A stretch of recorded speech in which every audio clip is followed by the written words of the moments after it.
Best varicose veins చికిత్సనే పొందండి. నొప్పి లేని చికిత్స కోసం సంప్రదించండి ఎబిస్ హాస్పిటల్. నమస్తే రమ్మగారు. నమస్తే జయ. ఏదైనా ఒక చిన్న సిరీస్ లాంటి కథ ఏదైనా చెప్పుకుందామండి. అన్నలు తమ్ముడు చెప్తాం. ఓ మంచి కథ. పూర్వం అట ఒక చెంచు గ్రామం ఒకటి ఉండేది. చెంచులు మనకు తెలుసు కదా, అవును. ట్రైబల్. ఉమ్, అయితే ఈ చెంచుగూడెంలో ఒక నాయకుడు ఒక ఆయన ఉండేవాడు, కొంచెం గట్టివాడు. ఆయనకి 3 కుమారులు కలిగారు. ఈ 3 కుమారులు చెంచులలాగా కనపడేవాళ్ళు కాదు. వీళ్ళు కొంచెం చెంచులు అనగానే కొంచెం దృఢమైన శరీరము, కొంచెం రంగు తక్కువ, నల్లటి వాళ్ళు, ఎత్తైన వాళ్ళు. ఉమ్, తర్వాత ఏమో జుట్టు కొంచెం బిరుసుగా ఉంటుంది. వాళ్ళ జనరల్ జీన్ లక్షణాలు అట్లాంటివి. అవును. అడవుల్లో వాటిలలో ఉండటం వల్ల శరీరక తీరు ఒక ప్రత్యేకంగా ఉంటుంది. కానీ వీళ్ళు 3 మాత్రం స్ఫురద్రూపులు. చెంచు లక్షణాలు కనపడేవి కాదు వాళ్ళల్లో. ఎలాగో అట్లా కలిగారు. తర్వాత ఈ 3 తర్వాత బాగా లేటుగా ఒక సంటివాడు పుట్టాడు, ఒక పిల్లవాడు. వాడు మాత్రం చెంచు క్లియర్గా కనపడేవాడు. నల్లటివాడు, జుట్టు బిరుసు జుట్టు.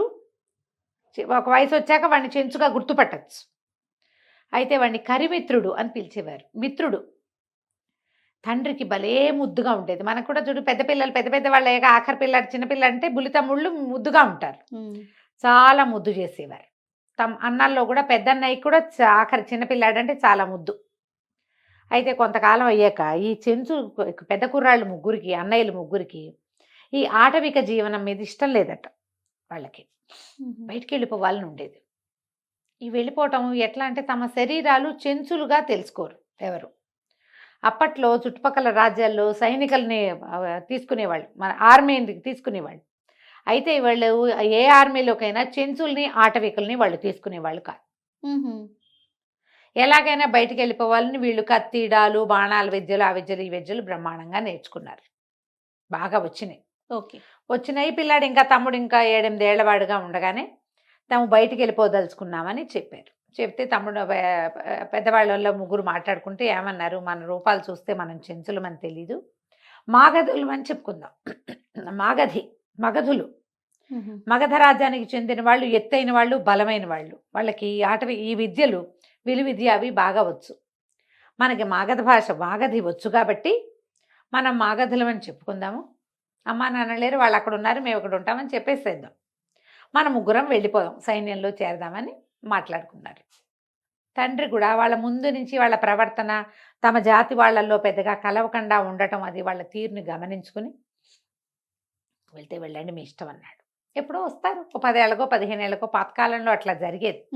మనం ఫారిన్ కంట్రీస్ పంపిస్తున్నాను చూడు, అట్లా పంపించేశాడు. 3కి 3 గుర్రాలు ఇచ్చి తలా ఒక కొంత ధనము ఇచ్చి వెళ్ళి రండి, మీకు తీరినప్పుడు రండి అని పంపించేశారు. వాళ్ళకి ఆఖరి చిన్నపిల్లాడు ఉన్నాడు, 7 ఏళ్ళవాడు. వాడిని చూసుకుంటూ ఉంటారు. 6 ఏళ్ళు అప్పటికి వాడికి. వీళ్ళు 3 వెళ్ళిపోయారు. వెళ్ళిపోతే అప్పుడే ఆ దేశపు రాజు సైన్య సమీకరణ చేస్తున్నాడు. ఈ వచ్చిన 3 అబ్బాయిల్ని మాగధులని చెప్పేశారు కదా. మగధ దేశంలో వాళ్ళంతా బాగా ఎక్కువగా విలుకాళ్ళుగా ఉన్నారు కాబట్టి తీసుకున్నారు. సరే, ఏమైంది, ఆ సమయంలోనట ఒక పెద్ద యుద్ధం సంభవించింది. ఓకే. సంభవిస్తే ఈ కుర్రాళ్ళలో పెద్దవాడు బాగా గట్టివాడు. ముందు నుంచి తండ్రితో ఉండే వేట అవి బాగా నేర్చుకున్నవాడు. ఓకే. వాడు రాజుకి అంగరక్షకుడుగా ఉండి అతను ఎంతమందినో చూస్తుండగానే టపా టపా టపా టపా బాణాలు తీసి కొట్టేసి రాజుని ఎల్లవేళలా రక్షించాడు. రక్షిస్తే సరే, రాజుగారు సాయంకాలం ఈ యుద్ధం గెలిచిన తర్వాత పెద్ద విందు ఏర్పరిచారట. తన ప్రాణాలని 2-3 మాటలు రక్షించిన చాలామంది సైనికుల్ని రాజుగారు కొంచెం గౌరవించాడు. ఆ గౌరవంలో భాగంగా ఈ చెంచుల్లో పెద్ద అబ్బాయిని రాజుగారు గౌరవించి తన పక్కనే భోజనాన్ని కూర్చోబెట్టుకున్నారు. ఏదో మాట వరుసకి నీ వయసు ఎంత, నువ్వు ఎప్పుడు పుట్టావు, ఏ నక్షత్రం అని అడిగాడు. వీళ్ళకేం తెలుసు, చెంచులకి వీళ్ళకి బర్త్ సర్టిఫికెట్లు అవి లేవు. అబ్బాయి బాగా ఆలోచించుకుని ఈ మాగధిలో సంవత్సరాల పేర్లు అవన్నీ చదువుకున్నాడు. అతను టక్కిన ఓ సంవత్సరము ఓ నక్షత్రము చెప్పాడు. ర్యాండమ్గా చెప్పేసరికల్లా రాజు ఆశ్చర్యపడి, అరే భలే వింతగా ఉంది, మా పెద్దమ్మాయి కూడా అదే నక్షత్రం అదే సంవత్సరం పుట్టింది. రాజుగారికి కూడా 4 ఆడపిల్లలు. ఓహో. ముందు 3 ఆడపిల్లలు, తర్వాత లేటుగా ఒక చిన్నపిల్ల. అయితే మాటల మధ్యలో తెలుసుకున్నాడు ఆయన ఏమిటి, ఈ చెంచుల అబ్బాయి కూడా ముగ్గురు పెద్ద అన్నదమ్ములని ఆఖరణ ఒక చిన్న తమ్ముడు ఉన్నాడని తెలుసుకునేసరికల్లా ఆయన ఆశ్చర్యపోయాడు. అబ్బో ఎంతో వింతగా ఉంది, ఇది చాలా విచిత్రంగా ఉంది. మరి ఒక పని చేద్దాం, మా పెద్దమ్మాయిని నీకు ఇవ్వాలని ఇప్పుడే నిశ్చయించుకున్నా నేను. ఓ పని చేద్దాం, మీ ముగ్గురు అన్నదమ్ములకి నా ముగ్గురు ఆడపిల్లల్ని ఇచ్చి పెళ్లి చేస్తా. మీరు వెళ్ళి మీ బుల్లి తమ్ముడిని కనుక తీసుకొస్తే పిల్లలు పెద్ద అయ్యాక మా బుల్లెమ్మాయిని మీ బుల్లెబ్బాయికి ఇస్తా. మీరు మాతో బియ్యం అందటానికి ఇట్లాగన్నాడు మీ నాన్న మిమ్మల్ని. నువ్వు నా ప్రాణాలు రక్షించావు, పైగా మీరు ఇంత స్ఫురద్రూపులు, మీ తమ్ముళ్ళని చూపించన్నాడు. చూపిస్తే ముగ్గురు చూస్తే హీరోల్లా ఉన్నారు. వాళ్ళు ఇంతంత ఎత్తున వెడల్పుగా పెద్ద మొహాలు, కళ్ళు గిళ్ళు తెల్లగా ఎంత బాగున్నారో. తన ముగ్గురు ఆడపిల్లలకి వీళ్ళ ముగ్గురు సరిపోతారని నమ్మాడు ఆయన. ఓకే. అసలు వాళ్ళ వయసులు గీసులు వీళ్ళకేం తెలియదు. సరే ఏమైంది, ఇప్పుడు మగధ దేశం అక్కడెక్కడో వాళ్ళు సంవత్సరం ప్రయాణం చేసి ఇక్కడికి వచ్చారు. ఇప్పుడు వాళ్ళ అమ్మా నాన్న పెళ్ళికి రావాలంటే ఎటా వస్తారు, అవన్నీ రాలేరు. అందుకని పెళ్ళిళ్ళు చేసేసారు. ఓహో. ఇక్కడే పెళ్లి చేసేసుకున్నారు.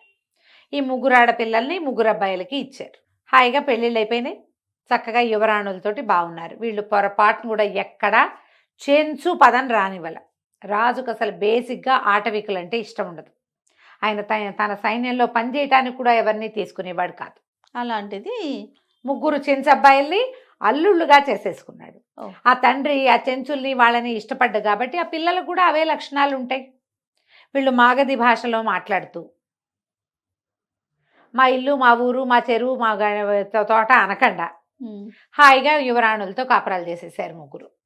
కొన్నాళ్ళు ఏడాది గడిచేసరికి రాజుగారు అన్నాడు, మరి ఏడాది అయింది మీ పెళ్ళిళ్ళు అయ్యి, మీ అమ్మా నాన్నలను చూసి రావద్దా? మరి వాళ్ళు కానుకలు ఇవ్వాలి, పెళ్లి వాళ్ళకి ఇవ్వద్దు. అందుకని నేను కొన్ని కానుకలు ఇస్తాను, అవి పట్టుకుని వెళ్ళి మీ తల్లిదండ్రులు సేవించి కానుకలు వాళ్ళకి అప్పచెప్పి మీ తమ్ముడిని తీసుకురండి అనేసరికలు ఏం చేయాలో తెలియలే పెద్దవాడికి. వాడిని తెస్తే కనిపెట్టేస్తారు, వాడు చెంచు క్లియర్గా కనపడతాడు. వాడు ఏం చేయాలి ఆలోచించి ఆయన వీళ్ళు ఎంత టలాయించినా ఆయన ఒప్పుకోవాలి. ఇంత చక్కటి అల్లుళ్ళని నాకు ఇప్పించాడు మీ తండ్రి, ఆయన గౌరవించాల్సిందే, వెళ్ళాల్సిందే. సరే పెళ్ళాలని ముగ్గురిని ఇక్కడే దిగబెడిచి ముగ్గురు అబ్బాయిలు బయలుదేరి వెళ్ళారు. వెళ్ళేటప్పుడు చిన్న తమ్ముడు, రెండో వాడు, మూడో వాడు ఏమన్నారంటే, అన్నయ్య వాడిని కనుక తెస్తే మిత్రుడిని తెచ్చామంటే దొరికిపోతాము. ఏం చేయాలంటే ఆయన ఒప్పుకోవట్లేదురా, ఆయన ఒప్పుకోడు, ఎలాగోలాగా తేవాల్సిందే. వాడిని తెస్తే తెలిసిపోతుంది కదంటే వాడిని తేకుండా ఏదైనా మాయ చేద్దాం అనుకున్నారు. ఆఖరి వాడు ప్రపోజ్ చేశాడు, మిత్రుడిని చంపేద్దాం వాడిని. అప్పుడు ఇక ఈ రహస్యం బయటపడదు. అమ్మా నాన్న అక్కడే ఉంటారు, మనమే ఎప్పుడో 5-6 ఏళ్ళకి ఒకసారి వెళ్ళి చూసొద్దాం. మిత్రుడు మన దగ్గర ఉన్నాడు అనుకుంటారు వాళ్ళు, వాళ్ళకి చెప్పద్దు. సరే మరి లేకపోతే తమ పెళ్ళిళ్ళు కోసం తమ్ముడిని చంపేస్తారు. పెళ్లి చేసుకోకపోతే బోరక పెళ్ళిళ్ళు అయిపోయినాయి. ఇప్పుడు అప్పుడే పెద్దతని భార్య కడుపుతో కూడా ఉంది. ఓహో. మరి ఏం చేస్తారు, రేపొద్దున మనకి పిల్లలు పుడతారు కదా, తమ్ముడు కోసం చూస్తే మన జీవితాలు, మన ముగ్గురం వాడు ఇంత పిల్లాడు. ఈ పాయింట్ అంతా ఆలోచించుకుని సరేననుకున్నారు. వెళ్ళారు. అమ్మా నాన్నలకి తమ అత్తవారు ఇచ్చిన కానుకలన్నీ సమర్పించి మేము సైనికులుగా చేరాము, పెద్ద ఉద్యోగాలు అయినాయి, మరి ఇట్లా రాజుగారు అమ్మాయిల్ని పెళ్లి చేసుకున్నాము, వాళ్ళకి బుల్లి అందమైన రాజకుమార్తె ఉంది, చిటిపిల్ల, మన తమ్ముడు వయసుది, ఆ పిల్లని చిన్నవాడికి ఇస్తాం, చిన్నవాడిని తీసుకురమ్మని మా మామగారు అంటున్నారు అని చెప్పే. ఈ మిత్రుడికి ఒక 7-8 ఏళ్ళు ఉన్నాయి. వాడికి మంచి సరదాగా ఉంది, ఆ పిల్లని చూసేద్దామని ఉంది వాడికి. మరి తనకు పెళ్లి చేస్తారంటే చిన్నపిల్లలకి ఆ సరదా వస్తుంది కదా. సరే వెళ్దామని వస్తాను అన్నాడు. వాడు ఇంత ఎత్తునున్నాడు, మంచి యాక్టివ్గా కూడా ఉన్నాడు. తండ్రికి కూడా తమ్ముడు అంటే పిచ్చి ముద్దు ఆ చిన్నపిల్లాడు అంటే. ఇప్పుడు ఏం చేస్తారు, ముగ్గురు పెద్దవాళ్ళు వెళ్ళిపోయి చిన్నవాడిని కూడా తీసుకెళ్తా ఉంటారు. సరే పెళ్ళి అంటున్నారు, కొంచెం పెరిగాక వాళ్ళు చెప్పారు ఇక్కడే ఉంచుకుని, పిల్లాడు కొంచెం పెరిగాక పెళ్లి చేస్తామంటున్నారు. అన్నయ్యలతో పాటే పిల్లాడు ఉంటాడని చాలా దుఃఖపడుతూనే తల్లిదండ్రి ఈ చిన్న పిల్లాడిని కూడా గుర్రం ఎక్కించారు. గుర్రం ఎక్కిస్తే వాడు 1-2 సార్లు మాటలు వచ్చినాయి. వచ్చేసరికల్లా వాడు అన్నాడు, నువ్వు బుల్లి రాజకుమార్తెని గురించి పదే వివరాలు అడుగుతున్నాడు. వాళ్ళు నీకేం పిల్లనివ్వలేరా అని చెప్పాడు చిన్న అన్నయ్య. చెప్పేసరికి ఎందుకు ఇవ్వరు, మీ ముగ్గురికి ఇచ్చినప్పుడు నాకు ఇవ్వరా అంటే, వాళ్ళు చెంచులకి ఇవ్వరంటే, మరి మీరు చెంచులే కదా అన్నాడు. అంటే మేము చెంచులమని చెప్పుకోలేదు, నేను చెప్పుకుంటాను, చెంచునని చెప్పుకోవటంలో నాకేమీ మొహమాటం లేదన్నాడు. వాడు చెప్పకుండా ఉండడు, వాడిని చూస్తే కనపడుతుంది, వాడు నోరు తెరిచి చెప్తాడు. దాంతో చిన్నన్నయ్య అన్నాడు, అసలు అదేరా రహస్యం, మేము చెంచులమని చెప్పుకోలేదు అక్కడ. ఓకే. చెంచులం అంటే మా పెళ్ళిళ్ళు రద్దయిపోతాయి, మేము మాగధలు అని చెప్పాము అనేసరికి వీడికి నచ్చల. కానీ సరే ఊరుకున్నారు. రాత్రి ఒక చోట పడుకుంటే తెల్లవారి తమ్ముడు లేవకుండానే వీళ్ళు ముగ్గురు బయలుదేరి వెళ్ళిపోయారు. వెళ్ళిపోతుంటే వాడు లేచేశాడు ఆ గుర్రపు డెక్కల చప్పుడుకి. వాడికి ఎంతసేపు వెళ్ళి రాజకుమార్తెను చూద్దామని ఉంది పిల్లాడికి. పెద్ద పెట్టుని ఏడవటం మొదలుపెట్టాడు. చిన్నన్నయ్య బుల్లన్నయ్య ఆగలేదు, కానీ పెద్దవాడు ఆగలేకపోయాడు. ఆ తమ్ముడు అంటే ముద్దు. ఏం చేస్తాడు, మళ్ళీ వెనక్కి వెళ్ళి వాడి బండి ఎక్కించుకున్నాడు, గుర్రం ఎక్కించుకున్నాడు. ఎందుకురా అన్నయ్య నన్ను వదిలిపెట్టి వెళ్ళిపోతున్నారు అని అడిగాడు.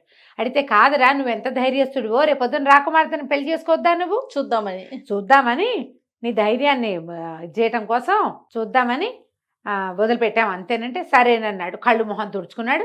అన్నయ్య గుర్రం ఎక్కిపోయి అన్నయ్యని కావలించుకుని కూర్చున్నాడు. మళ్ళీ బయలుదేరి వెళ్తే ఏమైంది, కోట గోడ దగ్గరకు వచ్చేసారు. కోట గోడను అనుకుని పెద్ద సింహాల బోను ఉంది. అది ఎట్లా అంటే దానికి కోట గోడకి కోటకి మధ్యలో ఉన్న గ్యాప్లో ఒక లైన్లో సింహాలు ఉంటాయి. ఎవరు రాకుండా సింహాలే కోటకి కాపల. అయితే ఏమిటి ఇక్కడ ఒక లుసుకు ఏముందంటే, చిన్న రాజకుమార్తెకి, ఆ బుల్లి రాజకుమార్తెకి సింహాలంటే చాలా ఇష్టం. అమ్మాయి రోజు పొద్దున్నే వచ్చి పెంపుడు కుక్కలాగా సింహాలని పెంచుతుంది. మామూలుగా ఈ సింహాలకి ఆహారం ఎక్కువ వేయరు, సుమారుగా వేస్తారు. ఎవడైనా మనిషి వస్తే పిక్కు తినేస్తాయి. ఈ పిల్ల నొక్క పెట్టేస్తుంది వాటికి. రోజు పొద్దున్నే తన మందిరంలో కోయించిన వాటిని పట్టుకొస్తుంది ఇక్కడికి. సింహాలతోటి తిరుగుతుంది అన్నమాట. దాంతో బాగా పోషింపబడిన సింహాలే ఉన్నాయి. వీళ్ళు కోట కూడా దాటుతున్నప్పుడు వాళ్ళ అన్నయ్యతోటి చెప్పారు ఇద్దరు, వీడిని చంపకపోతే మనం దొరికిపోతాం, పెళ్ళిళ్ళు రద్దవటం కాదు, వీడితో పాటు మన్నే చంపేస్తారు, వీడు మన తమ్ముడు అని తెలియకూడదు. మరి ఏం చేద్దామంటే అన్నయ్య అన్నాడు, ఎట్టారా వాడు ఏడుస్తుంటే నేను ఉండలేను, ప్రాణం పీకేసింది నాకు, నాన్నేమో మన మీద పెట్టాడు వాడిని, నేను చేయలేనురా, వాడిని చంపటం నా వల్ల కాదంటే, సరే నువ్వేం మాట్లాడకు, నేను చూస్తానని మూడో అన్నయ్య ఏం చేశాడు, సరిగ్గా కోటగోడ దగ్గర ఆగి తమ్ముడినిట్ట 2 చేతులతోటి లేవనెత్తాడు. ఎత్తేసరికల్లా వీడేమనుకున్నాడు, పొద్దున వీళ్ళు నా ధైర్యం పరీక్షించటానికి నన్ను అడవిలో వదిలేశారు అన్నయ్యలు, ఇది కూడా అదేనని వాడు చూస్తున్నాడు. నేను చాలా ధైర్యస్తున్నాను, నా పిల్లాడు 7 ఏళ్ళ వాడు, ఆ మిత్రుడు. అన్నయ్య ఏం చేశాడు, ఒక్క ఎత్తి కోటగోడ లోపలికి విసిరాడు వాడు. వాడు సరిగ్గా ఆ సింహాల మధ్యలో పడ్డాడు. దబ్బు మీద పడ్డం ఒక సింహం మీదే పడ్డాడు. వాడు తన ధైర్యానికి పరీక్ష అనుకుంటున్నాడుగా, వాడు ఇది పరీక్షించడానికి అన్నయ్య పడేశాడు అనుకుని వాడు స్థిమితంగానే ఉన్నాడు. అన్నయ్యలు ముగ్గురు గుర్రాలు వేసుకుని లోపలికి వెళ్ళిపోయారు. సరిగ్గా సింహాల బోను ఆ లోపల ఇట్లా నడిచేందుకుంది కదా, అందులో పడ్డాడు. ఆ సింహాలు వాటికి బాగా ఫుల్గా ఆహారం తినటం అలవాటైంది, వీడిని అవి పట్టించుకోవాలి. ఏ సింహం మీద పడ్డాడు, ఆ సింహానికి ఇంత జూలు ఉండటం చూసి వాడు ఎప్పుడు సింహాన్ని చూడలే మిత్రుడు. చూడక అది పిల్లుల్ని వాటిని ఇట్లా తలకాయలు దువ్వుతారు కదా, అట్లా దాన్ని వాటి నెత్తి మీద చేయి పెట్టి జూలంతా దువ్వి వాటి చెవి కింద కితకితలు పెట్టి వాటితో ఆడుకోవటం మొదలుపెట్టాడు. ఒకదానికి రాస్తుంటే అది ఇటా కళ్ళు మూసుకుని నుంచుంది. రెండోది కూడా వచ్చి నా మెడ మీద కూడా రాయని మెడ మీద రాయించుకుంది. సింహాలు జూలు దువ్వుతూ అక్కడక్కడే తిరుగుతూ సాయంకాలం అయిందికి రాత్రి చీకటి పడ్డాక నిద్ర వచ్చి వాటి మధ్యలోనే వెచ్చగా పడుకుని నిద్రపోయాడు వాడు. సింహాలతోటే ఉండిపోయాడు. తెల్లవారేసరికల్లా మాంసాహారం పుచ్చుకుని ఇచ్చి బుల్లి రాజకుమార్తె వచ్చింది. వీడి వయసుదే, 7 ఏళ్ళది. పిల్ల చక్కగా అలంకరించుకుని పట్టుపావడ అతి వస్త్రాలు ఇవ్వగట్టుకుంది. జడా గిడ బోల్డని అలంకారాలు, పువ్వులు ఘుమఘుమలాడుతూ వాసనలు వస్తూ దగ్గరకు వచ్చి తలుపులు తీస్తే ఏముంది, ఆ సింహాల మధ్యలో పడుకుని ఉన్నాడు వీడు. వాడు ఆటవికుడని పిల్ల గుర్తుపట్టేసి, నువ్వెవరివి, ఎలా వచ్చావు, ఎందుకు వచ్చావు ఇక్కడికి, ఇందులో ఎట్టా పడ్డావు, ఇక్కడికి ఎట్లా వచ్చావు అని అడిగేసరికి మిత్రుడు మొత్తం కథంతా చెప్పాడు. బుల్లి రాజకుమార్తె మిత్రుడంతా అమాయకురాలు కాదు. 7 ఏళ్ల ఆడపిల్లలు బ్రైట్గా ఉంటారు. అది ఊహించేసింది ఏం జరిగిందో. ఊహించేసి ఓహో వీడు చెప్తున్న ఈ ముగ్గురు మన ముగ్గురు బావలన్నమాట, వాళ్ళే వీడిని గుర్తుపడతారమేమోనని వీడిని ఇక్కడ వదిలేశారు, చంపేయడానికి వదిలేశారు. అప్పుడు ఏమందంటే పోనీలే వాళ్ళు రహస్యంగా ఉంచాలనుకుంటారు, మా అక్కయ్యలు కూడా ఏడుస్తారు మొగుళ్ళని కాకుండా చేస్తే, పెద్ద అక్కయ్య కడుపుతో ఉంది, అప్పుడే ముచ్చట్లు జరుగుతున్నాయి లోపల, నువ్వు నిశ్శబ్దంగా నాతో రా, నా మందిరంలో ఉందుగానని తన మందిరానికి వీడిని వెంబడబెట్టు తీసుకెళ్ళిపోయి వాడు మందిరం లోపలే ఉండేవాడు. అది రోజు ఈ చిన్న రాజకుమార్తె పేరు కళ్యాణి. తన ఆహారపు వంతు వాడికి కూడా ఫుడ్ వచ్చేది, ఇంకా కావాలంటే వచ్చేది. ఎవ్వరికీ కనపడకుండా మందిరపు లోపల భాగంలో మిత్రుడిని ఉంచేసింది. 5 ఏళ్ళు ఉన్నాడు వాడి లోపల. క్రమంగా వీళ్ళిద్దరు కబుర్లు చెప్పుకోవటం, ఆడుకోవటం, ఏవో చిన్న చిన్నవి చదువుకోవటం, అది నేర్చుకున్నవన్నీ వీడికి నేర్పడం, పాప నేర్చుకున్నవన్నీ అబ్బాయికి నేర్పించేది. ఆడ లోపలి గదుల్లోనే ఉండేవాడు. రాజుగారికి ఏం డౌట్గా ఉండేదంటే, ఎంతసేపు పిల్ల అక్కయ్యలతో ఉండకుండా పరిగెత్తుకుంటూ వెళ్ళిపోతుంది ఏమిటి మందిరానికి. ఈ లోపల ఒక్కో అక్కయ్యకి ఒక్కో పిల్ల, 2 పిల్లలు చొప్పున పుట్టారు. ఇది చిన్నపిల్లలతో గడిపేది, కానీ ఎంతసేపు వెళ్ళిపోతూ ఉండేది. ఆయనకి డౌట్ వచ్చింది, 12 ఏళ్ళు వచ్చిన పిల్ల ఇక్కడ పసిపిల్లలు ఉంటే వీళ్ళతో ఆడకుండా ఎక్కువసేపు ఉండకుండా ఎందుకు మందిరానికి వెళ్ళిపోతుంది అని. ఆయన ఒకనాడు ఎవరిని తీసుకురాకుండా ఒక్కడే తను కూతురు మందిరం లోపలికి వచ్చేసాడు. వచ్చేస్తే మందిరం లోపల ఇంత పొడుగున వాడేమో మరి చెంచుల పిల్లవాడు కాలు సాగి ఉన్నాడు. 12 ఏళ్ళు వస్తే మగపిల్లలు సాగరు, పిల్ల ఇంత ఎత్తురుంది, వాడు ఇంకా ఇంత ఎత్తురున్నాడు. ఆ నల్లటి ముఖ కవళికలు అవి చూసేసరికి ఈయన ఆశ్చర్యపోయాడు. వాడు ఆటవి కప్పు పిల్లవాడని తెలిసిపోయింది. ఎవరు నువ్వు ఇక్కడికి ఎటా వచ్చావు ఏమిటని గద్దిచ్చాడు. గద్దిస్తే కళ్యాణే చెప్పింది, నాన్న పాపం వీడి బంధువులు వీళ్ళంటే ఇష్టం లేదు, వాళ్ళకి సింహాల్లో పడేశారు, నేనే తీసుకొచ్చి పెంచుకుంటున్నా, నాతో పాటు ఉన్నాడు అనేసరికల్లా రాజు అన్నాడు, నువ్వు పెద్దదాన్ని అవుతున్నావు, ఇంకా నీతో ఇట్ట మగపిల్లలు ఉండకూడదు అని చెప్పి ఆయన ఏం చేశాడు, ఒక కాసావాడిని పిలిచి వీడిని నీ దగ్గర ఉంచుకో, ఈ అబ్బాయిని నువ్వు చేసే పనే వీడికి నేర్పించు అంటే కాసావాడు సరేనన్నాడు. తీసుకుపోయి వాడికి ఏం పని, కాసావాళ్ళు అంటే గుర్రాల పని చేసేవాళ్ళని కాసావాళ్ళు అంటారు. వాడు గుర్రాల పనులు నేర్పించాడు మిత్రుడికి. వాడు మహాచురుకు, చాలా చురుగ్గా ఈ గుర్రాల పనులన్నీ నేర్చేసుకున్నాడు. వాడికి ఒక ఉద్యోగం కూడా ఇచ్చారు. ఒక 6 నెలలు 8 నెలలు తిరిగేసరికి 6-8 నెలలకి వాడికి ఏం వచ్చు, ఎలాగా ఈ దివాణంలో నుంచి వచ్చిన పెద్దవాళ్ళకి ఒక గుర్రాన్ని తీసుకొచ్చి వాళ్ళకి సహాయం చేసి గుర్రం ఎక్కించాలి. వీడు రోజు ఆ పని చేసేవాడు. కళ్యాణి అప్పుడప్పుడు వచ్చేది అబ్బాయి దగ్గరికి. ఒకరోజు పెద్దన్నయ్య వచ్చాడు. ఆ పెద్దన్నయ్యకే గుర్రాన్ని తీసుకురావాల్సి వచ్చింది. కానీ వీడు పెద్దన్నయ్యని పలకరించల, కామ్గా ఉన్నాడు. వాడు అన్నయ్యని తెలుసు వాడికి. ఆయన గుర్తుపట్టేశాడు తమ్ముడిని గుర్తుపట్టరు. 7 ఏళ్ల పిల్లాడు, 12 ఏళ్ళు అయితే మొహం ఏం మారిపోతుంది. అదే కదా. పైగా ఆటవిక బుక్క కవళికలు అవి ఎలాగూ తెలుస్తూనే ఉంటాయి. తండ్రిలాగా ఉన్నాడు, ముమ్మూర్తులా వాడు. పిచ్చి దుఃఖం తమ్ముడిని చూసి. సంతోషంగానే ఉంది, వాడు చావలేదు అని సంతోషంగానే ఉంది, తమ్ముడని కావలించుకోవడానికి లేదు. గుర్రం ఎక్కి ఆయన పని మీద వెళ్ళకుండా పరిగెత్తుకుంటూ 2వ తమ్ముడు 3వ తమ్ముడి దగ్గర, 2వ వాడు 3వ వాడి దగ్గర పరిగెత్తాడు.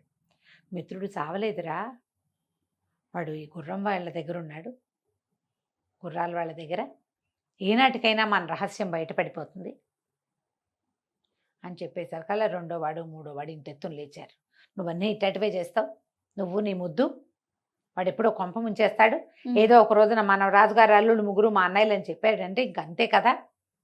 మిత్రుడిని చంపేయాలంటే ఆయన వలవల ఏడ్చాడు. నేను వాడు నాన్నల్లే ఉన్నాడు రా, వాడిని చూస్తుంటే నేను వాడికి ఏం విషం పెట్టలేనంటే, నువ్వు చెయ్యకపోతే నీకు 2-3 పిల్లలు పుట్టారు, మా ఇద్దరికి చెరుకో 2 మళ్ళీ పెళ్ళాలు కట్టుతూ ఉన్నారు, ఈ పిల్లలందరినీ ఏం చేయాలి, వాడి కోసం చూసి మన పిల్లల్ని పాడు చేసుకుంటావా, నువ్వు విషం పెట్టవలసిందేనని గట్టిగా చెప్పారు. సరేనన్నాడు. ఏదో అన్నం వండించి దాంట్లో కొంత మత్తు మందు కలిపి ఏం చేశాడు, కాసావాడికి ఇచ్చాడు. ఇచ్చి మిత్రుడు తినే ఆహారంలో దీన్ని కలిపిమన్నారు.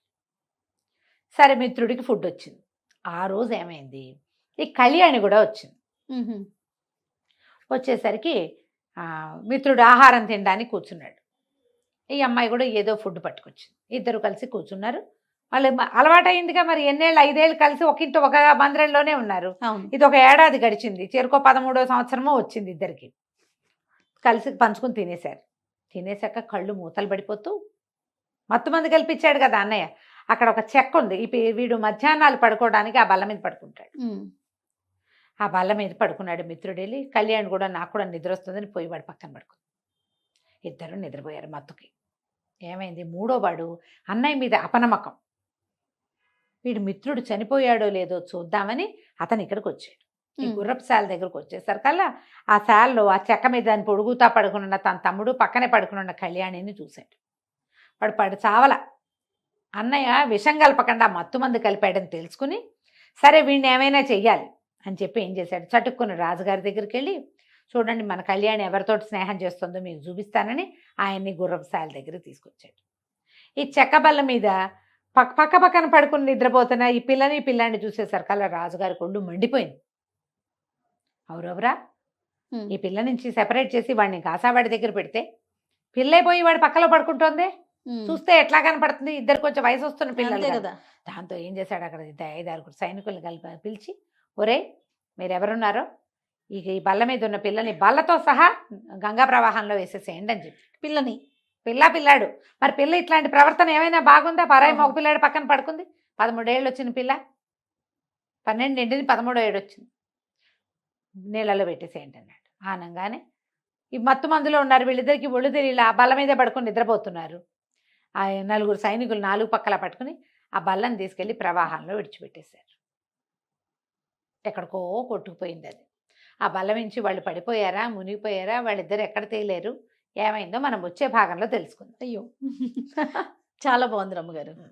రైట్ అండి, నమస్తే. నమస్తే జయ. రమ్మగారు, మనము అన్నతమ్ముల కథ చెప్పుకుంటూ ఉన్నాము. పిల్లలిద్దరిని నీటిలో తోసేశారు. ఎప్పటికో మెలకు వచ్చింది మిత్రుడికి. మత్తుపోయి చూస్తే చుట్టూతా అంతా నీరే. కళ్యాణి నిద్రలేపాడు. ఇద్దరు ఉన్నారు వాళ్ళ పెద్ద చెక్క దాని మీద పడుకున్నారా, నీటిలో వెళ్ళిపోతుంది ఏట్లో అది పడి. చూస్తే చుట్టూతా ఏడవటం మొదలుపెట్టింది. నువ్వు ఏడవద్దు, మనం మునిగిపోలేదు, కొంచెం జాగ్రత్తగా ఏదో ఒక ఒడ్డుకు చేరదాం, ఏడవకుండా ఉండని ఏం చేశాడు, అటు ఇటు మెల్లిగా చూసి ఏవో చెట్ల కొమ్మలు అవి ఇవి వస్తుంటే ఏదో చెట్టు పుచ్చుకుని అలాగా పట్టుకున్నాడు. ఇది పడవ, చెక్క పడవలాగా వెళ్ళిపోవటం మానేసి ఆ చెట్టు ఉన్న వైపుకి కాస్త గట్టు కానుకుంది. కానుకుంటే వాడు కొంచెం మరి సమర్థుడిగా అయ్యాడు. గుర్రాల దగ్గర పనులు అవి వచ్చినాయి కదా. ఏం చేశాడు, అట అలాగా దాని వైపుకి తోసుకుంటూ పోయి ఒడ్డు వైపుకి అక్కడ తందిగా కళ్యాణిని దింపాడు. ఇద్దరు కలిసి నడవటం మొదలుపెట్టారు. ఎప్పుడో ఉన్నారు వాళ్ళు, అప్పుడెప్పుడో తిని పడుకున్నారు, దాని మీద ఆకళ్ళు వేస్తున్నాయి, నడవటం మొదలెట్టారు. ఎక్కడ పెట్టా పురుగు ఏమీ లేదు, అదంతా నిరాబాగా ఉంది, ఖాళీ ప్రదేశం, పిట్ట పురుగు సంచారం లేదు. పిల్లలు భయపడాలి, ఒకడే ఉంటే మరీ భయము. ఇద్దరు ఉన్నారుగా, ఇద్దరు నడవటం మొదలుపెట్టారు. వెళ్ళగా వాళ్ళకు ఒక గుడిసె లాంటిది కనపడింది. అయ్యి బాబోయ్ ఎవరో మనుషులు ఉన్నారు ఇందులో అని పద అని ఆ గుడిసెలోకి వెళ్ళారు. గుడిసెలోకి వెళ్తే ఒక ముక్కాలి పీట మీద ఒక ముసలమ్మ కూర్చుని ఉంది. పరమా ముసిలిగా ఉంది, వింతగా ఉంది చూడ్డానికి. అది కూర్చున్న పోస్టర్ కూడా తమాషాగానే ఉంది.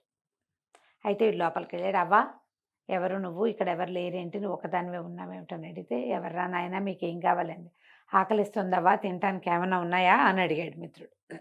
అడిగితే వీడు చాలా కాలం 7-8 ఏళ్ల వయసు దాకా అక్కడ ఉన్నాడు ఆటవిక ప్రదేశంలో, చెంచుకూడల్లో. వాడికి తెలుసు పెద్దవాళ్ళతో మాట్లాడటం, అది రాకుమార్తెకి రాదు. కానీ ఆ మూల గిన్నెల్లో ఏవో ఉన్నాయి తినండి అంది. ఇద్దరు ఆ మూలకి వెళ్ళారు. వెళ్ళేసరికల్లా ఏమైంది, ఆ గిన్నెల దగ్గర వంగేసరికి ఠాప్పమని పైనుంచి ఒక పెద్ద కత్తి పడింది వీళ్ళ వెనకాల. ఎంత పెద్ద కత్తో పడేసరికల్లా హడిలిపోయారు. వెనక్కి తిరిగి చూస్తే ఇంత బారు కత్తి. అది ఎట్టా ఉంది, దానికి ఒక తాడు కట్టింది, పైనుంచి వేళ్లాడుతోంది అనమాట. వీడు పోయి ముసలిదాని వైపు చూస్తే ముసలిదంది, మామండి నయం బాగానే తప్పించుకున్నారా, లేకపోతే మీ ఇద్దరు నెత్తి మీద పడి తలకాయలు పగిలి చచ్చేవాళ్ళని అనేసరికి మిత్రుడు అడిగాడు, అదేంటి అంత కత్తిని అట్లా ఎట్లా వేళ్లాడు గట్టే బాబా నువ్వు అని అడిగితే, నేను వేళ్లాడగట్లేదురా, అది అక్కడే ఉంది అంతే, దాన్ని వదిలేయండి, తినండి ఏదైనా అంది. ఇద్దరు కలిసి ఆ గిన్నెల్లో చూస్తే ఏవో ఇంత అంత ఆహార పదార్థాలు ఉన్నాయి. ఇద్దరు కూర్చొని శుభ్రంగా తినేశారు మొత్తం. గిన్నెలన్నీ ఊడ్చు తిన్నాక అప్పుడు అనిపించింది, అయ్యో ఈ ముసలి మామకి తిండి లేకుండా చేసామే అని. మిత్రుడు అన్నాడు, అవ్వా క్షమించు, నీకోసం ఏం మిగల్చలేదు, అంతా తినేసాం, నీకేమన్నా తెచ్చిపెట్టమన్నావా అంటే అన్న ముసలమ్మంది, ఒరే నాకు పెద్ద పని చేయాలిరా, చాలా పెద్ద పని చేయాలి మీరు, కానీ మీరేమో చిన్నపిల్లలు అయిపోయారు, 13 ఏళ్ల వాళ్లే కదా, 12-13 వయసు అంతే, ఇంత చిన్నపిల్లలు మీరేం చేస్తారు, నాకు కావలసిన పని మీరు చేయలేరు అన్నది. అనేసరికల్లా కుర్రాడు అన్నాడు మిత్రుడు, ఎందుకు చేయలేమవ్వా, నువ్వు చెప్పు నీకేం కావాలో, ఏం కావాలో చెప్పు అంటే ఆ కత్తి ఉందే, ఆ కత్తి పెట్టి నన్ను చంపేయాలరా అనగానే హడిలిపోయాడు. ఏమిటది, అలాంటి పని నేనెందుకు చేస్తాను, నేనెందుకు చేస్తా, నీకేమన్నా తిండి కావాలంటే వెతికి పట్టుకొస్తా నేను అంటే, ఇక్కడ ఏమీ దొరకదురా నాయన, ఈ పీటకు అతుక్కుపోయి కొన్ని ఏళ్ళగా ఉన్నాను, 100 సంవత్సరాలుగా ఈ పీటకు అతుక్కుపోయి ఉన్నాను నేను. అయ్యో. నువ్వు నా మెడ అరిగితే కానీ ఈ పీట నన్ను వదలదు, ఇక్కడే ఉన్నా, అందుకే ఆహారం లేకే నేను ఇట్లా అయిపోయా, ఎవరు వస్తారా అని చూస్తున్నా, ఎవరు రాలా, మీ ఇద్దరు వచ్చారు, మీరేమో చిన్నపిల్లలు అయిపోయారు. మెడ నరికి నన్ను నరికేసావంటే ఈ పీట నుంచి విముక్తి వచ్చి నాకు ముక్తి వస్తుంది, ఇక్కడ ఒక పెద్ద మహానగరం వస్తుంది, ఆ నగరానికి రాజు నువ్వే అవుతావు, మీరే రాజు అవుతారు, నన్ను నరికేయండి అనేసరికి నా వల్ల కాదు అన్నాడు. కానీ బతిమలాడుతోంది ముసలిది, అన్నం తిన్నారు, ఏం చేయాలో అర్థం కాల. సరే కాసేపు ఆలోచించి ఆ కత్తి లేవదీస్తే వాడికి లేవటల్లా, అదంత బరువుగా ఉందో. కళ్యాణ్ని సహాయం చేస్తే నేను లేవదీయగలను అన్నాడు. సరే మీ ఇద్దరు కలిసి నన్ను చంపేయండి అంతే. పిల్ల ఒప్పుకోవాలి, ఏడ్చి మొత్తుకుంది, చిచ్చి అట్లా ఎట్లా చేస్తాం, ముసలిమా అమ్మని ఎవరైనా చంపుతారా, నేను చంపనని. మిత్రుడు బతిమలాడాడు, ఏదో శాపం అంటుంది, పద మన ఇద్దరం కత్తి పట్టుకుని లేవదీసి ఆ మెడ నరికేద్దామన్నాడు. గంట సేపు తర్జన్ భర్జన్ పడి మొత్తానికి కత్తి ఇడుచుకొచ్చారు ఇద్దరు కలిసి. ఆ కత్తిని పుచ్చుకొని లేవదీసి కళ్యాణి కూడా పట్టుకుంది, ఇద్దరు కలిసి కత్తిని లేవదీశారు. మా అమ్మ చెప్పింది, ఒక్క వేటితో మెడ తగ్గిపోవాలిరా, తర్వాత మీరే రాజు మీరే రాణి అన్నది. రాజు అవునో కాదో, అన్నం పెట్టింది ఈవిడ చేసేయాలి, అక్కడ ఏం జరుగుతుందో వాళ్ళకి తెలియదు. సరే ఇద్దరు కలిసి కత్తి లేవదీశారు. మిత్రుడు ముసలమ్మ మీదకి ఆ కత్తిని విసిరిన సమయానికి కళ్యాణి కళ్ళు మూసేసుకుంది. అది ఎంత పిల్ల, సావును చూడగలరా ఆ వయసు పిల్లలు. కళ్ళు మూసుకునేసరికల్లా ఈ కత్తికి ఒక్క వేటుక కత్తి మహాపదునుగా ఉంది. ముసలమ్మ మెడ ఎగిరి అవతల పడి సరికి పెద్ద పెద్ద చప్పుళ్ళు అయినాయి. ఏమిటో సడన్గా ఈ పీట కతుక్కునున్న ముసలమ్మ మాయమైపోయింది. తల లేదు, ముసలిది లేదు, గుడిసె ఎగిరిపోయింది. చూస్తే బోళ్ళని రథాలు గుర్రాలు, ఏమిటో ఏదో పెద్ద భూకంపం వచ్చినట్టు వచ్చింది. మొత్తం ఊరంతా మనుషులు వచ్చేసారు. అప్పటిదాకా వీళ్ళు అంతకుముందు నడిచొచ్చారు, పిట్ట పురుగు లేదు అక్కడ. అవును. మా మహారాజుకి జై, మహారాజుకి జై అని కేకలు వినపడుతున్నాయి. ఓ 2 పెద్ద పెద్ద రథాలు వచ్చినాయి, ఒక 100 మంది మనుషులు వచ్చారు దాని వెనకాల పడి. పరిగెత్తుకుంటూ ఈ గుడిసె దగ్గరికి వచ్చారు. గుడిసె పైకెప్పి ఎగిరిపోయింది కదా, ఆ గుడిసె లోపలికి వచ్చి ఈ అమ్మాయిని అబ్బాయిని, ఈ కళ్యాణిని మిత్రుడిని ఇద్దరిని చెరుకో భుజాల మీద ఎక్కించుకుని రాజుగారికి జై జై జై అంటూ తీసుకుపోయి రథాలు ఎక్కించారు. వీళ్ళిద్దరూ నిర్ఘాంతపోయి చూస్తుండగానే ఇద్దరిని తీసుకుపోయారు. శుభ్రంగా స్నానాలు చేయించారు, బొళ్ళ నగలతో అలంకారం చేశారు, శుభ్రంగా తిండి పెట్టారు. మంది మార్బలం అంతా వెంబడి పెట్టుకుని సింహాసనం దగ్గరికి తీసుకెళ్ళి ఈ పిల్లాన్ని ఇద్దరి సింహాసనం ఎక్కించి 2 ఇవి పెట్టేశారు, నెత్తి మీద కిరీటాలు. రాజుగారికి జై అన్నారు, రాణిగారికి జై. నిర్ఘాంతపోయాడు మిత్రుడు. ఎలాగ ఏమిటి ఇది అని అడిగితే, ఒక శాపం వల్ల 100 సంవత్సరాలుగా ఇది మరుగున పడిపోయింది ఈ నగరం. ఆ ముసలమ్మే దీన్ని శాప విమోచనం. ఎవరు ఆ కత్తితో ముసలమ్మని సంహరిస్తారో వాళ్లే రాజు. 100 ఏళ్ల తర్వాత ఈ నగరం బయటపడింది. మీరే ఇంకా రాజు అంటే వీళ్ళిద్దరూ కలిసి చక్కగా రాజ్యం చేశారు. 5 సంవత్సరాలు గడిచి 5 ఏళ్ళు అయ్యేసరికి ఇద్దరు 18 ఏళ్ళ వాళ్ళు అయ్యారు. ఒకే వయసు వాళ్ళు కదా. సరే అక్కడున్న దాదులు వాళ్ళ సహాయంతో, మంత్రుల సహాయంతో రాజ్యం చక్కగా చేసి ఈ సంవత్సరం పెళ్లి చేసుకుందాం అనుకున్నారు. ప్రజలు కూడా ఒప్పుకున్నారు. ఇద్దరు చిన్న పిల్లాడుగా వచ్చారు, పెద్దవాళ్ళు అయ్యారు, ఇప్పుడు పెళ్లి చేసుకోవాలి. ఇంకా ఈ పెళ్లి చేసుకుందామంటే కళ్యాణి అడిగింది, మా అమ్మ నాన్న అక్కయ్యలు అందరినీ మిస్ అవుతున్నాను, ఈ పెళ్ళికైనా ఇప్పుడు 5 ఏళ్ళ నుంచి ఇక్కడే ఉన్నాం, ఇంత పెద్దవాళ్ళం అయిపోయాం, మా అమ్మ నాన్నని చూడాలనుంది, పెళ్ళికైనా వాళ్ళని కబురు చేయంటే మిత్రుడు ఒప్పుకోలే. ఈ రహస్యం బయటపడుతుందనే కదా మా అన్నయ్యలు నన్ను చంపడానికి ప్రయత్నించారు, వాళ్ళ వల్లే మీ నాన్న మనని నీళ్లలో దోయించాడు, ఇప్పుడు వాళ్ళు మనతో ఎట్లా ఉంటారో.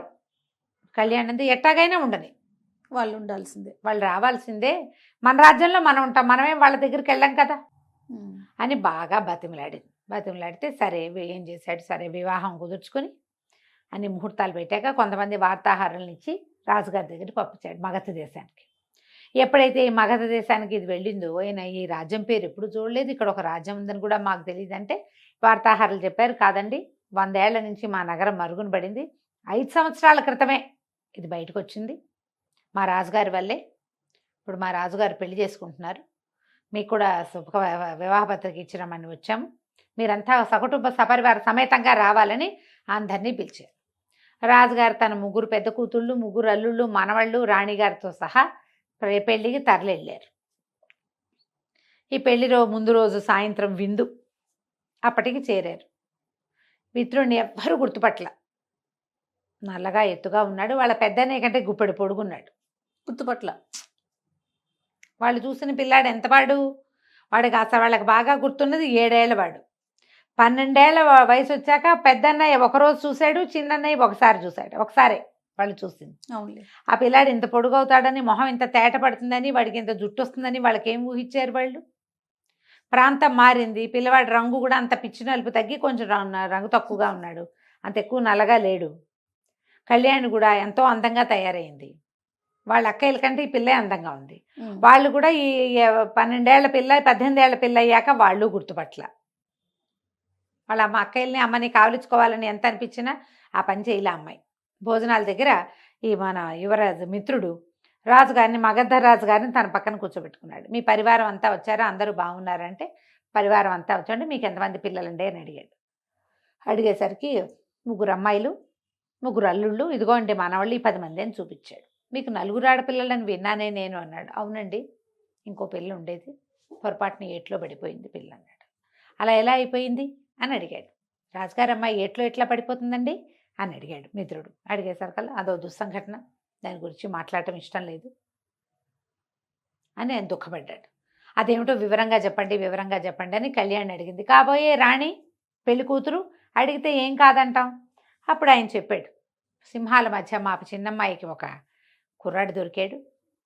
కుర్రవాడిని తన గదిలోనే ఉంచి 5 ఏళ్ళు పోషించింది. తర్వాత వాడిని కాసా వాళ్ళకి అప్పచెప్పాం.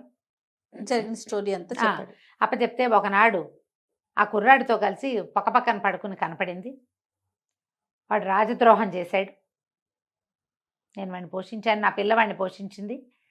మరి నేనేమో వాడికి గుర్రాల విద్య నేర్పించి ఉద్యోగం వేయించాను. అసలు ఆటవికలను చేర్చుకోము మేము, కానీ ఒక ఆటవికను చేర్చుకున్నాను. నేను చేస్తే వాడు నా కూతురికి ఏదో మందు పెట్టాడు. మా అమ్మాయి వాడి పక్కన పడుకుని నాకు కనపడింది. మా అమ్మాయి కూడా రాజద్రోహం చేసినట్టే. నాకు ఆటవికులు అంటే ఇష్టం ఉండదు. అసలు నేను వాడిని గదిలో పెట్టుకున్నందుకే నేను కేకలిస్తే వాడి పక్కన పడుకుని పైగా వాహాటగ్గా అందరి ముందు ఈ ద్రోహానికి పాల్పడ్డారని నేను ఈ పని చేశాను. అంటే ఎప్పుడైనా బాధ కలిగిందా మీకు అని అడిగాడు. చాలా పశ్చాత్తాపడ్డాను. మర్నాడు అంతా వెతికించాం, అంతా వెతికాము. మర్నాడు పొద్దునే నాకు చాలా బాధ వచ్చేసింది పిల్ల కనపడకపోయేసరికి. సైనికులను పంపించాం. మరి వాగు ఆ పొడుగుతా వెతికించాము. ఆ వాగులో ఆ నీళ్ళలో పడిపోయారో, ఆ చెక్క ఎక్కడైనా పగిలిపోయిందో, పిల్లలు ఏమైపోయారో తెలియలేదు. ఆ దుఃఖం ఇప్పటిదాకా తెలియలేదు ఆ దుస్సంఘటన తలుచుకుంటే. అంటే రాజు అన్నాడు, మిత్రుడు అన్నాడు, వాళ్ళు మీకు ద్రోహం చేయలేదేమో, ఎవరైనా వాళ్ళకి మత్తు మందు పెట్టారేమో, వాళ్ళు ఏం ద్రోహాలు అవి చేసుండరు, ఏ మత్తులోనో పడుకుని ఉంటుంటారు అన్నాడు. అనేసరికల్లా మీరు అట్లా ఎట్లా చెప్పగలుగుతారు, మీకెలా తెలుసు అన్నాడు రాజుగారు. అనేసరికల్లా ఎందుకు తెలియదండి, ఆ రోజున ఏట్లో నా తోయించిన చెంచుకుర్రాన్ని నేనే, మీరు నన్ను గుర్తుపట్టలేదు, నేను పెద్దవాడిని అయిపోయేసరికి అనేసరికల్లా ఈ అమ్మాయింది, నేను నీ కూతుర్ని, నువ్వు కూడా నన్ను గుర్తుపట్టలేదు, నన్ను కూడా నువ్వు గుర్తుపట్టలేదు, ఆహారంలో ఏదో కలిసి మేము పడుకున్నాం అంతే, మేమేమి రాజద్రోహానికి తండ్రి ద్రోహానికి పాల్పడలేదు అనగానే అందరూ ఆశ్చర్యపోయారు. అయితే ఏమైంది, ఈ 3 అన్నదమ్ముల్లో పెద్దవాడు అంత అబద్ధం, మా తమ్ముడు ఎప్పుడో చచ్చిపోయాడని లేచేసాడు. అయ్యా, ఇప్పుడు ఆ చెంచుకుర్రాడు వీళ్ళ తమ్ముడని బయటకు వచ్చేసింది కదా. ఆయనేమో రాజు చెంచుకుర్రాడని చెప్తున్నాడు, మా తమ్ముడు ఎప్పుడో చనిపోయాడు అనగానే కుర్రాడు మిత్రుడు అన్నాడు, నేను మీ తమ్ముడిని చెప్పలేదు,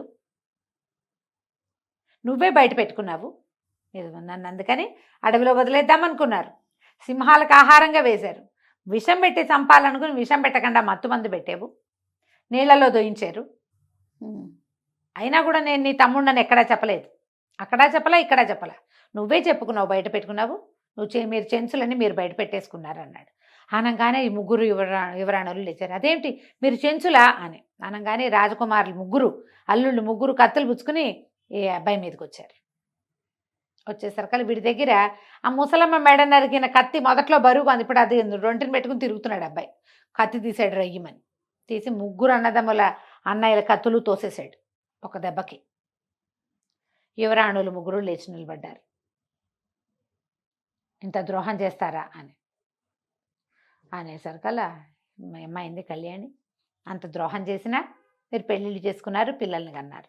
ఆ రహస్యం బయటపడకూడదనే ఈ మిత్రుడిని చంపాలనుకున్నారు వాళ్ళు అనేసరికి పెద్దన్నయ్య వలవల ఏడ్చాడు, తమ్ముడిని కావలించుకుని. బతికే ఉన్నందుకు సంతోషంగా ఉంది, తమ బతుకు బయటపడుతోందని బాధగా ఉంది. అనేసరికల్లా యువరాణులు క్షమిస్తే ఇక రాజు ఏమండు. ఇతను అన్నాడు, మీరు మోసం చేశారు వీళ్ళని, ఇన్ని సంవత్సరాల నుంచి మోసం చేశారు, మీరు నన్ను చంపాలని చూసినా నాకేం మీ మీద కోపం లేదు, మీ జీవితం కోసం మీరు చేశారు, వాళ్ళని క్షమించమని అడగండి కనీసం అని చెప్పాడు. ముగ్గురు అల్లుళ్ళు యువరాణుల దగ్గర పదే పదే క్షమాపణలు చెప్పుకున్నారు. వాళ్ళు కూడా ముందు ఒళ్ళు మండిపోయింది, చెంచులా మమ్మల్ని పెళ్లి చేసుకున్నది అని. కానీ తర్వాత అనిపించింది వీళ్ళ వల్ల తమ చెల్లెలు కూడా చంపబడింది. ఇప్పుడు ఇన్నేళ్ల నుంచి పిల్ల చచ్చిపోయింది అనుకుంటున్నారు, ఇప్పుడు కనపడింది. వాళ్ళకి తమ తమ్ముడు పట్ల ఏమిటి కోపం ఏం లేదు, వాళ్ళకు కూడా బయటపడుతుందేమోనన్న భయంతో ఇంత పని చేశారు. కానీ వాళ్ళ వల్ల వాళ్ళ తమ్ముడిని వాళ్ళు చంపుకున్నదే కాకుండా చెల్లెల్ని కూడా చంపాలని చూశారని మండిపోయింది. కానీ చెల్లెలు చెప్పింది మాకేం కోపం లేదు, మాకు ఈ రాజ్యం వచ్చింది, వాళ్ళు అలా చేయకపోయి ఉంటే ఈ రాజ్యానికి విముక్తి ఉండేది కాదు, మాకు రాజ్యం దొరికేది కాదు, మాకేం కోపం లేదని చెప్పేశారు వీళ్ళు. సరే ముగ్గురు యువరాణులు ఇంతమంది పిల్లల్ని కన్నాం వీళ్ళతోటి అని చెప్పి వాళ్ళు కూడా సర్దుకూరుకున్నారు. మర్నాడు పొద్దున ఈ మిత్రుడు వాళ్ళ అమ్మ నాన్న కోసం కూడా మనుషుల్ని పంపించాడు. వాళ్ళు కూడా వచ్చాక చక్కగా వివాహం చేసుకుని తల్లిదండ్రిని తనతోటే ఉంచుకున్నాడు.